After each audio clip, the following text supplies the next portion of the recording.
Hi everyone, hope you're doing well from wherever you're watching this channel, depending on your time zone. Now, there was so many youth who were arrested in Mount Kenya region, but the emerging information is that from the time they were arrested up to now, these youth are still confined in police cells. They are yet to be presented before any court of law. And Wakili Ndegwa and Njiru visited several police cells, police stations, just to get to understand what is going on.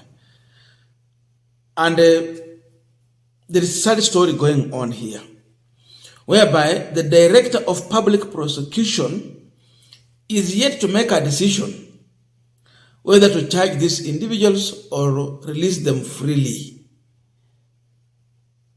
And she is claiming that she's waiting for the order from Nairobi. Now that's another issue we have to look into. Mambo ya kuambia watu order from above, it is still here. That she cannot independently make decision, but wait for a decision from Nairobi to be made, whether this youth should be charged or not. But then how long should you stay before you are presented before the court? Within how many hours? But now we are talking of days. And the sad part of this is that the manner in which these youths were arrested, according to Ndegwa and Njiru, police were only asking for your ID, and the only thing they were looking for is your name. So if you are found to be a Kikuyu, you are at risk because it is sure that you are going to be arrested. You are a youth and you are a Kikuyu, especially young men. The only qualification to be arrested is just bearing a Kikuyu name on your ID. That is what happened. And we are not going to leave this place until a decision has been made. You either release them unconditionally, you take them to court, yeah? Or if anything happens, no, I'm not responsible. Because you cannot pack over 300 people in these small cells. These guys have not eaten for the last 3 days. Hata maji hawajakunywa. That is very inhuman. At least bare minimum should be respected. At least bare minimum of the basic human rights. Wakule, wakunywe maji, at least only that. But a decision must be made. Sasa kumeanza kunyesha. Tuko na group ya watu 300 hapa. The court is not yet there. The DPP is not here. The DPP said that he was going to wait for a decision to be made from Nairobi to charge or not to charge. And I'm speaking this to the media because I want you to capture that.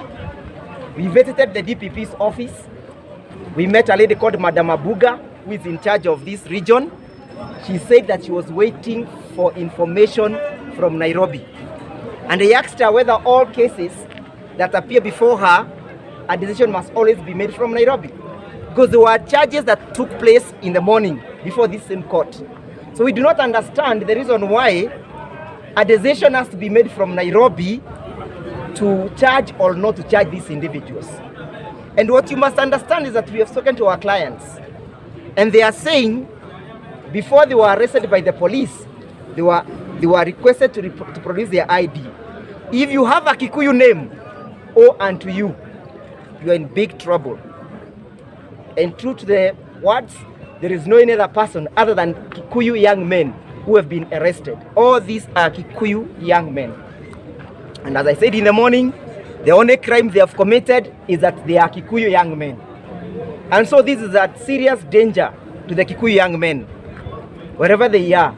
I hear there is a group of individuals who have been charged in Muranga, again being accused of being members of Mongeke. And so we're asking ourselves, when I look at these individuals here, other than them just bearing a Kikuyu name, I have not seen any indication of being a Mongeke person. Wakili, you have something to say, you can say something. You have the freedom to travel in this country and the right of liberty. You can move anywhere in this country. Some of them were being arrested from restaurants.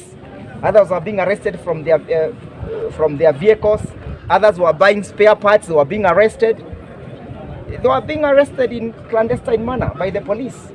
And so we are telling the police, a decision must be made. You either release them unconditionally or present them before court. Because you cannot keep them, you cannot keep over 300 people in a small cell. And to make the matter worse, all gender are mixed. There is no separation of gender. Women are there in the same cells. Elderly people are in the same cells. So we cannot keep on waiting the whole day. We came here at 9 o'clock in the morning, thinking that normal procedures will ensue. Up to now, the DPP is nowhere to be found. And you know the court cannot sit unless the court is invited by the DPP. It's not the problem of the court. It's the problem of the DPP, because the DPP must be instructed by whoever ordered the arrest be procured to charge these individuals. So we have no problem with the court.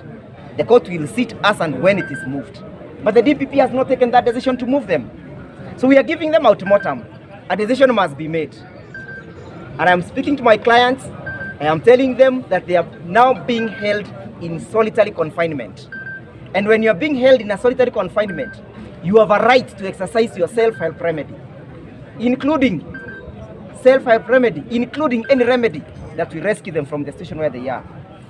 Now, the question we are asking on this punchline, who is that person to make the decision from Nairobi? That's the decision from above. And why are Kikuyu men safe in this country, in their own home? That is the discussion. But before we go deep into this, just a quick request. For those who are watching and you have not subscribed, please consider subscribing to our returning subscribers. Thank you so much. And again, to all our viewers, please give this video a thumbs up. Thank you so much, and back to this discussion. Now, if you check on our 2010 constitution, this was a gift to Kenyans. It is a constitution that gave power to the people. It was ending the era of order from above, waiting the order from above. It was to end that. But we are seeing a regime that has come to power which want to continue with the old way of doing things, order from above. Who is that above? And where is that above? A director of public prosecution cannot make a decision in the region in which he's operating that she's waiting order from above. That means we have politicians who are playing politics here. They cannot be any other above if politicians have not been involved in this. Just follow the law. And this is what makes Kenyans to question, who is this above? Does it confirm that, like people have been saying, that Gachagwa gave order for these people to be arrested? So they are waiting for the same Gachagwa to give way forward if they should be charged in court or not. The issue of order from above is now making officers to start breaking the law. You should be presented before the court at a specific stipulated time. It has a timeline. But why go beyond that? Because they are waiting order from above. We have people in this Kenya government who are determined to break the law, who are determined to gag the court. Director of Public Prosecution should be independent. It is an independent office, but it's no longer independent under Kenya government. They have to give orders. So, what is the importance of this office, and where is the independence of this office? Those youth who are arrested must get justice. And with the order from above, we cannot get justice. It is too much backward. It should never happen in this era. But because we have people who are operating under Moi, studied under Moi, and they want to continue with Moism, that's why you are being told order from above. That tunangojea uamuzi kutoka Nairobi. Wewe watu wameshikwa within your jurisdiction, and you have the power,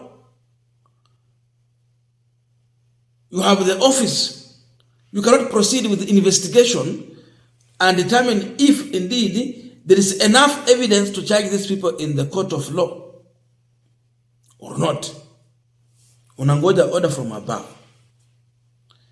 This should just end. So politicians are playing a role here, and Gachagwa amemulikwa sana, anamulikwa sana, anamulikwa. They have to tell us, where is this order from above? Now, during campaign, Kikuyu youth, they were important people. They were targeted. They were loved. They were given handouts. They were close to these politicians. Now, after election, it seems like the young Kikuyu men are at risk. That means if you try to speak your mind and you are a Kikuyu, you are being branded Mungiki. So they have a way of dealing with you. During campaign, you was a very good person. You are being referred to as a businessman. You are being referred to as a hustler. But now, the campaigns are over, they are in power. If a Kikuyu young man comes out and complain about this regime, wewe utakuwa Mungiki. You are no longer safe as a Kikuyu. Is this what should be happening in this era? So much barbaric, too much backward. Dictatorship at play. So imagine, as a Kikuyu, you are not safe in your own village, in your own country. You can't speak your mind. Your freedom has been gagged. Now you are living at the mercy of some leaders. And the worst is that those who are in all this, the leaders also from Mount Kenya, just because they have political differences with other people. So you cannot have a freedom and independence of mind to make an informed decision which politician or which political party or alliance you want to support as a Kikuyu. So you are being forced to support the government whether you like what they are doing or whether you don't like. You have no option or a decision of your own. Ona mahali tumefika. Sasa hii ndio uongozi wa Mheshimiwa William Ruto na Rigathi Gachagwa.